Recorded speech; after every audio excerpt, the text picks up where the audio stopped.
से अच्छा करें।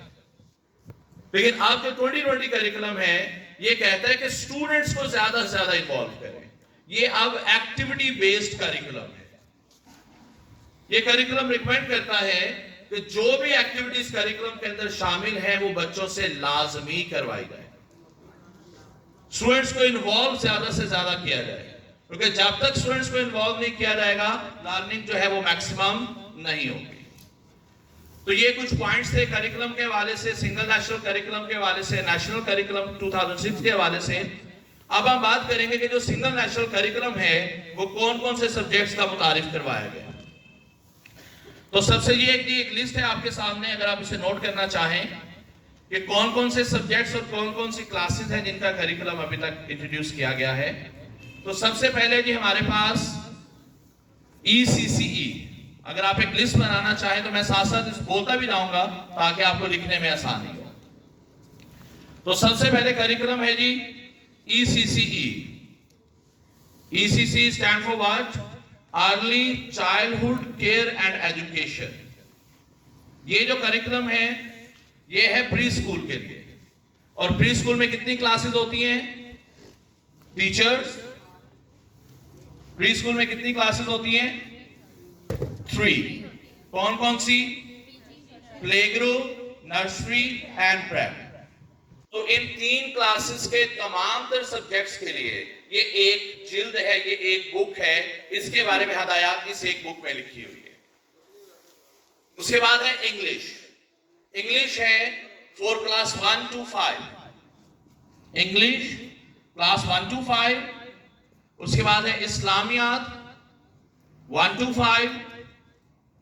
उसके बाद है उर्दू 1 to 5। और उसके बाद है mathematics 1 to 5। Have you done? Note कर लिया आपने? ओके। इसके बाद है जनरल नॉलेज। जनरल नॉलेज है क्लास 1, 2 और 3 के लिए। जनरल नॉलेज कौन सी क्लास के लिए है? 1, 2 एंड 3। उसके बाद है सोशल स्टडीज। सोशल स्टडीज है क्लास 4 एंड 5 के लिए। सोशल स्टडीज कौन सी क्लास के लिए है? 4 एंड 5। उसके बाद है साइंस।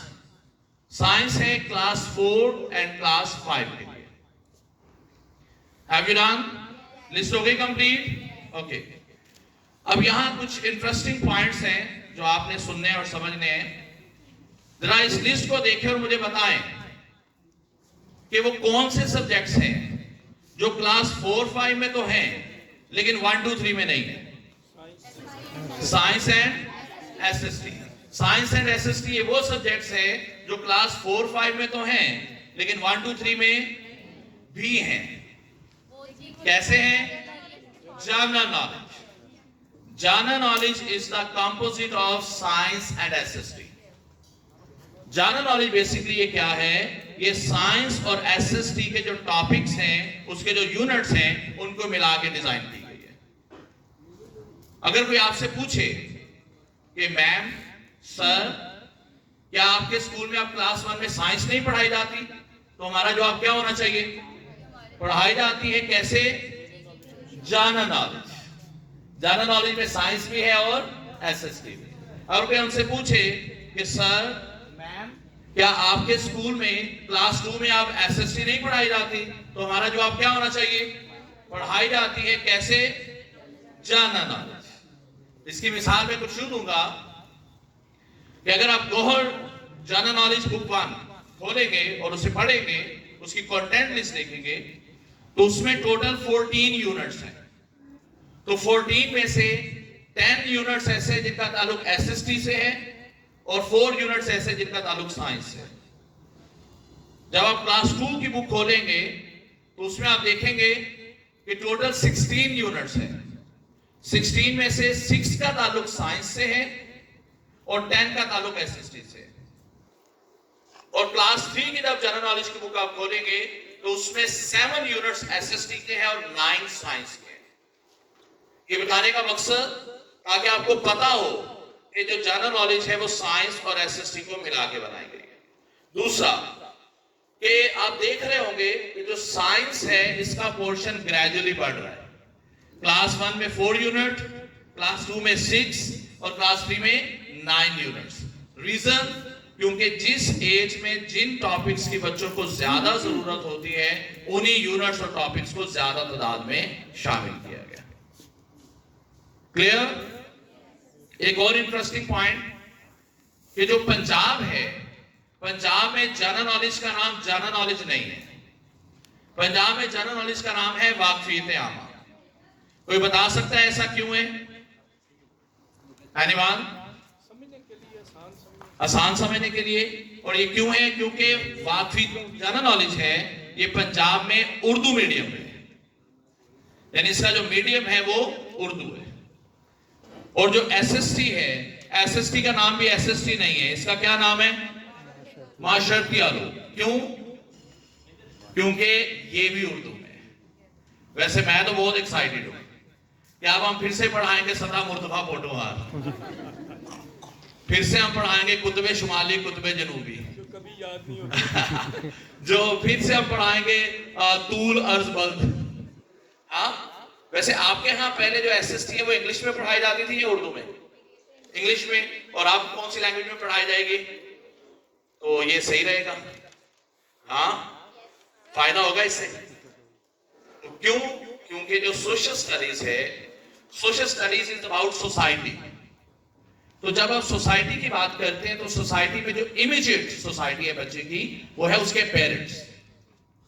बच्चा अगर स्कूल में इंग्लिश में पढ़ के जाता है तो घर जाके पेरेंट्स को वो बता नहीं सकता, या अगर बताता भी है तो पेरेंट्स उसको गाइड नहीं कर सकते।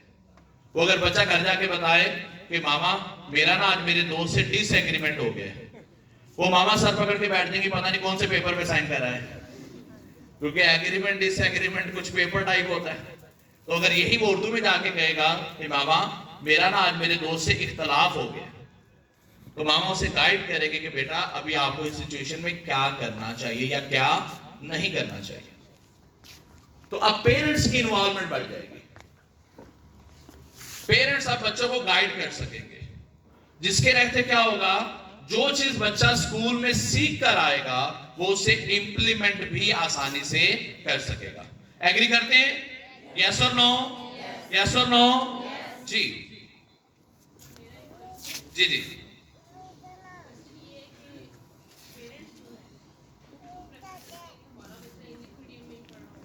Fine fine. इंस्ट्रक्टर के पास कैमरा समझ नहीं मारेगा। Very well. तो ऐसा क्यों है? तो स्क्रीन ओके, तो मैम का क्वेश्चन है कि पेरेंट्स ऐसा क्यों चाहते हैं कि उनका बच्चा जो है वो इंग्लिश मीडियम में पढ़े। देखें, पहली बात है कि लैंग्वेज सभी अच्छी, मैं इसमें कोई इतराज नहीं लगाता कि इंग्लिश नहीं उर्दू, उर्दू नहीं इंग्लिश, दोनों ही अपनी जगह। लेकिन जिस सब्जेक्ट को जिस लैंग्वेज में होना चाहिए उसके ऊपर हम जरूर बात करेंगे। तो जो सोशल स्टडी है, माशरती उलूम है, जो माशरे के बारे में है, माशरे में बोली जाती है उर्दू, पंजाबी, तो अगर वो बातें जो माशरे में उसको इंप्लीमेंट करनी है वो इंग्लिश में बताई जाएंगी तो शायद स्टूडेंट उस तरह उसे इंप्लीमेंट नहीं कर सकेंगे। तो इंप्लीमेंट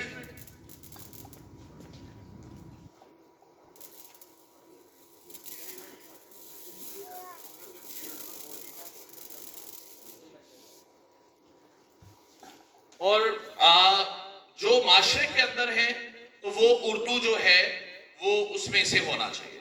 दूसरी बात हमें, और एक और चीज आपको इंटरेस्टिंग पॉइंट यहां बताऊंगा, ये सुन के आपको और ज्यादा मजा आएगा।